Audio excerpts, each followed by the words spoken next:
इस वीडियो में हम पिछले वीडियो की कड़ी को आगे बढ़ाते हुए ये नया वीडियो लेकर आए हैं।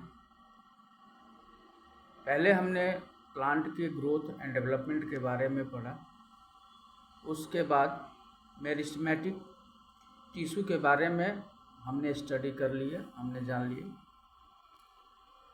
अब हम जानेंगे परमानेंट टिश्यू के बारे में। जैसे नाम से ही पता है कि परमानेंट है, तो यह परमानेंट ही होगा थ्रू आउट द लाइफ, यानी कि यह प्लांट के पूरे जीवन पर्यंत, जीवन तक यह टिश्यू उसके साथ बना रहेगा। परमानेंट टिश्यू दो तरह के होते हैं, एक होता है सिंपल परमानेंट टिश्यू और दूसरा होता है complex permanent tissue. Simple permanent tissue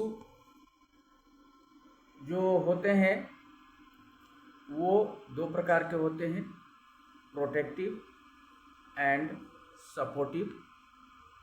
तो आज इस वीडियो में उसी सपोर्टिव परमानेंट टिश्यू के एक पार्ट को हम जानेंगे, जिसका नाम है पैरेन्काइमा।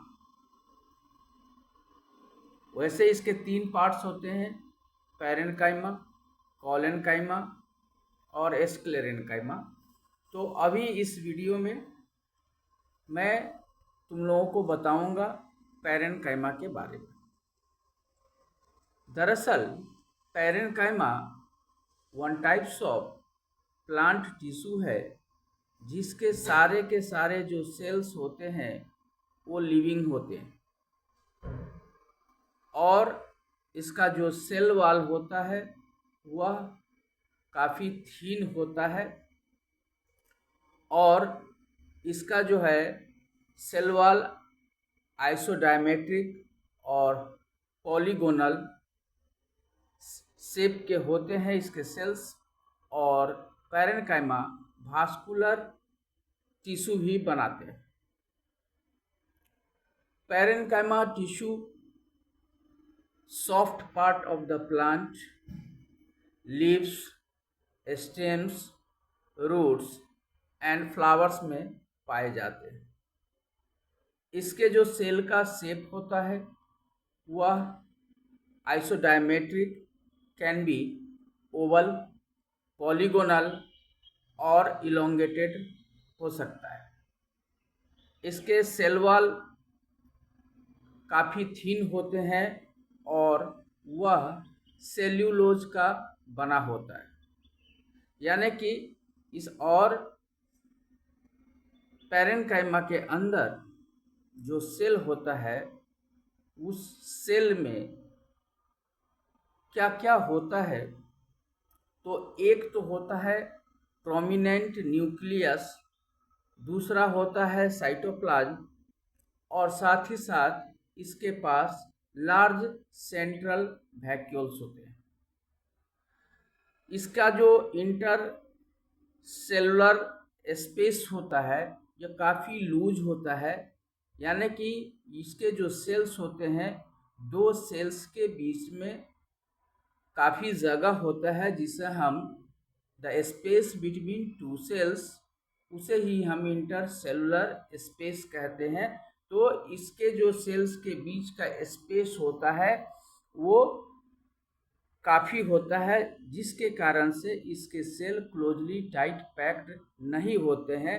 इस कारण से इसका जो सेल्स होता है वो क्या होता है, सॉफ्ट होता है और उसमें फ्लेक्सिबिलिटी बनी रहती है, यानी कि इसके अंदर जो सेलुलर स्पेस होता है उस स्पेस में कुछ लिक्विड भरे होते हैं और एयर भरे होते हैं। यानी कि हम कह सकते हैं कि जो भी इसके पास स्पेस है, पैरेन्काइमा सेल्स के पास जो इंटरसेलुलर स्पेस होता है उस स्पेस में एयर फिल होता है, एयर भरा होता है, ताकि क्योंकि यह एक्वेटिक प्लांट में काफ़ी मदद करता है। तो एयर फिल इसलिए होता है कि यह एक्वेटिक प्लांट को वाटर में, पानी में बायोंसी बैलेंस बनाकर रखने में मदद करता है। और पैरेन्काइमा का वैसा सेल जिसमें एयर स्पेस हो, जिसमें एयर फिल हो, उसे ही हम एरेनकाइमा कहते हैं।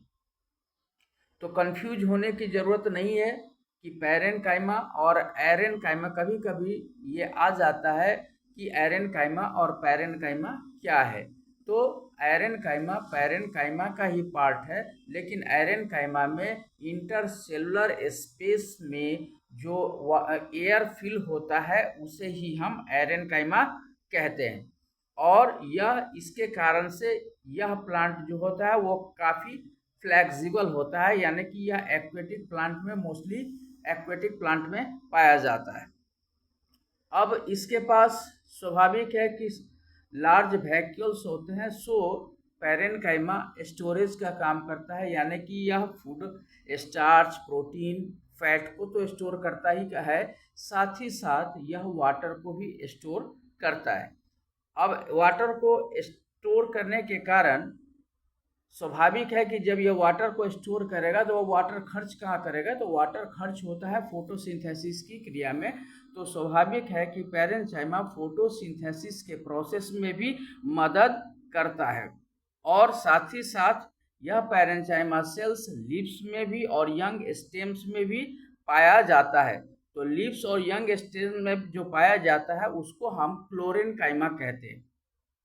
उसे हम पैरेन्काइमा को ही जो लीव्स में पाया जाता है, जो क्लोरोप्लास्ट कंटेन करता है, वैसा इसको हम इस तरह से कह सकते हैं कि वैसा पैरेन्काइमा जो क्लोरोप्लास्ट कंटेन करता है, क्लोरोप्लास्ट अपने ऊपर, अपने अंदर रखता है, उस वैसे पैरेन्काइमा को हम क्लोरेन्काइमा कहते हैं।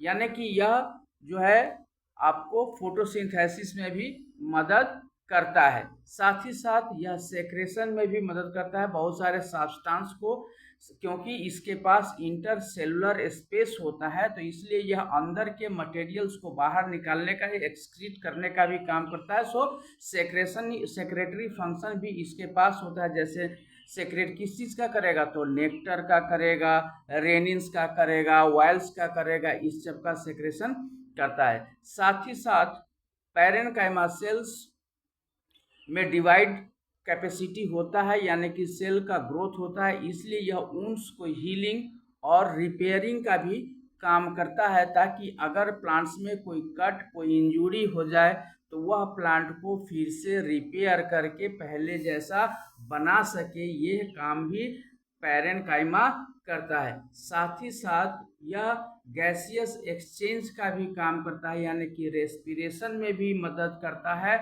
और साथ ही साथ यह फोटोसिंथेसिस में भी मदद करता है। तो इस तरह से हम आज इस वीडियो में पैरेन्काइमा के बारे में हमने जाना। नेक्स्ट वीडियो में मैं फिर सिंपल सपोर्टिव परमानेंट टिश्यू के स्क्लेरेन्काइमा और कोलेन्काइमा का बारे में बात करेंगे।